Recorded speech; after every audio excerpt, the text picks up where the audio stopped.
નવસારીના બિલીમોરામાં મેળામાં દુર્ઘટના સર્જાઈ છે। બિલીમોરામાં સોમનાથ મંદિર પરિસરના મેળામાં દુર્ઘટના। બિલીમોરાના મેળામાં ટોરા રાઈડ તૂટી છે। ટોરા રાઈડ તૂટતા સંચાલક અને એક મહિલા ઇજાગ્રસ્ત થયા છે। ઇજાગ્રસ્ત મહિલાને સારવાર માટે હોસ્પિટલ ખસેડવામાં આવ્યા છે। પોલીસ અને ફાયર વિભાગની ટીમ અત્યારે ઘટના સ્થળ ઉપર છે।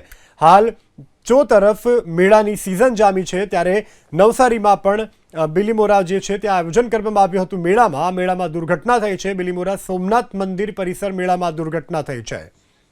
સંવાદદાતા સિદ્ધેશ જોશી ફોન લાઈનથી જોડાયા છે।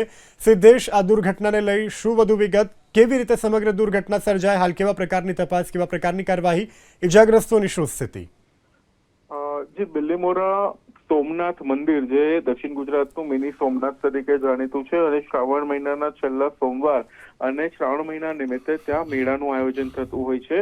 આ એક મહિનાની આ મેળો ત્યાં કાર્યરત છે અને ત્યારે આજે સાંજના 10:30 વાગ્યાના સુમાર રાત્રે જ્યારે મેળોની જ્યારે શરૂઆત હતી ત્યારે લોકો મોટી સંખ્યામાં ત્યાં ઉમટ્યા હતા અને એ જ સમયે ટોળા જે રાઈડ છે, જે ચકડોળ છે, તે અચાનક જ તૂટી પડ્યું હતું, જેમાં એક સંચાલક અને એક મહિલા ને ઈજા પહોંચી છે। જે સંચાલક છે એને વધુ ઈજાગ્રસ્ત થતા એને અત્યારે પ્રાથમિક ધોરણે બિલીમોરા ખાતે સારવાર આપવામાં આવી રહી છે।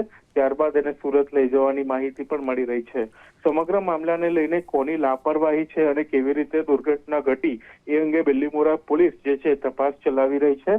હાલ તો બિલીમોરા પોલીસ, ફાયર વિભાગની ટીમ અને નગરપાલિકાના જે હોદ્દેદારો છે એ લોકો ઘટના સ્થળે પહોંચ્યા છે અને વધુ તપાસ ચાલુ છે। જી